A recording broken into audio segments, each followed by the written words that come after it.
అందరికీ నమస్కారం. ఏపీలో ఎన్నికల ఫలితాలు అధికార వైసీపీకి చుక్కలు చూపించాయి.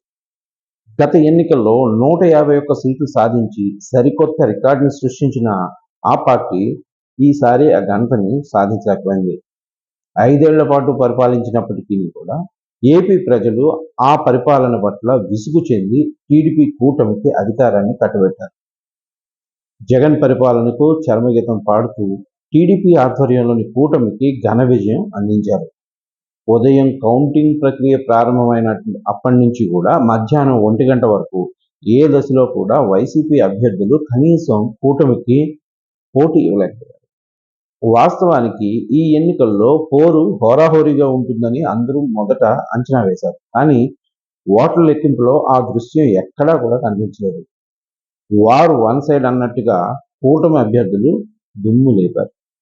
175 అసెంబ్లీ స్థానాలు ఉన్న ఏపీలో దాదాపు 90% నియోజకవర్గాల్లో కూటమి అభ్యర్థులు అదరగొట్టారని చెప్పాలి. ఇప్పటి వరకు లెక్కించిన అన్ని రౌండ్లలోనూ వైసీపీ అభ్యర్థులు దారుణంగా వెనకబడ్డారు. ప్రజా తీర్పు స్పష్టంగా కనిపిస్తున్న ఈ నేపథ్యంలో పలు చోట్ల కౌంటింగ్ కేంద్రాల నుంచి వైసీపీ అభ్యర్థులు కానీ అక్కడ ఈ కార్యక్రమాన్ని చూస్తున్న ఏజెంట్లు కానీ మధ్యలోనే లేచి వెళ్ళిపోతున్నారు. ఇలా ఇంటి ముఖం పట్టిన వారిలో గుడివాడ అభ్యర్థి అయిన కొడాలి నాని, గన్నవరం అభ్యర్థి వల్లభనేని వంశీ ఉన్నారు. ఈ ఎన్నికల ఫలితాల సరళి పూర్తిగా ఏకపక్షంగా ఉండటంతో వైసీపీకి కనీసం ప్రతిపక్ష హోదా అయినా దక్కుతుందా అనే సందేహాలు వస్తున్నాయి. ఏపీ అసెంబ్లీ స్థానాల ప్రకారం ప్రతిపక్ష హోదా సాధించాలంటే కనీసం 18 మంది ఎమ్మెల్యేలను వైసీపీ గెలుచుండాలి. అయితే ఇప్పటి వరకు వెల్లడైన ఫలితాల్లో 18కి లోపు స్థానాల్లో వైసీపీ లీడ్గా కొనసాగుతుంది. వైసీపీ కంటే సొంతంగానే జనసేన 20 స్థానాల్లో ఆధిక్యంలో ఉంది. జనం తీర్పు స్పష్టంగా కనిపిస్తున్న ఈ నేపథ్యంలో వైసీపీకి ప్రతిపక్ష హోదా దక్కుతుందా అనే సందేహాలు కూడా వ్యక్తం అవుతున్నాయి. ఒకవేళ ఇదే ట్రెండ్ కొనసాగితే వైసీపీ 14 స్థానాలకు మాత్రమే పరిమితం అవుతుందనే వ్యాఖ్యలు వినిపిస్తున్నాయి. ఇప్పటికే చాలా మంది మంత్రులు ఓటమి బాట పట్టారు.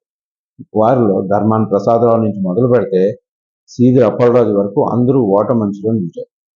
బొత్స సత్యనారాయణ వంటి వారు మొదట్లో కాస్త ముందంజలో ఉన్నప్పటికీ కూడా ఆ తర్వాత రౌండ్లో ఆ దూకుడు కొనసాగించలేకపోయారు. ముఖ్యమంత్రి జగన్మోహన్ రెడ్డి ఒక్కరు మాత్రమే ప్రస్తుతం పులివెందుల అసెంబ్లీ స్థానం నుంచి ముందంజలో ఉన్నారు. ఆయన గెలిచే స్థానం కాస్త ముందంజలో ఉన్నారు.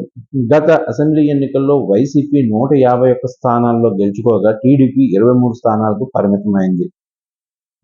ఈసారి అయితే వైసీపీ గతంలో టీడీపీ గెలుచుకున్న స్థాయిలో స్థానాలను కూడా దక్కించలేకపోతుందనే వార్తలు వినిపిస్తున్నాయి. చూద్దాం పూర్తి అయ్యే టైంకి సమీకరణాలు ఎలా మారబోతున్నాయి.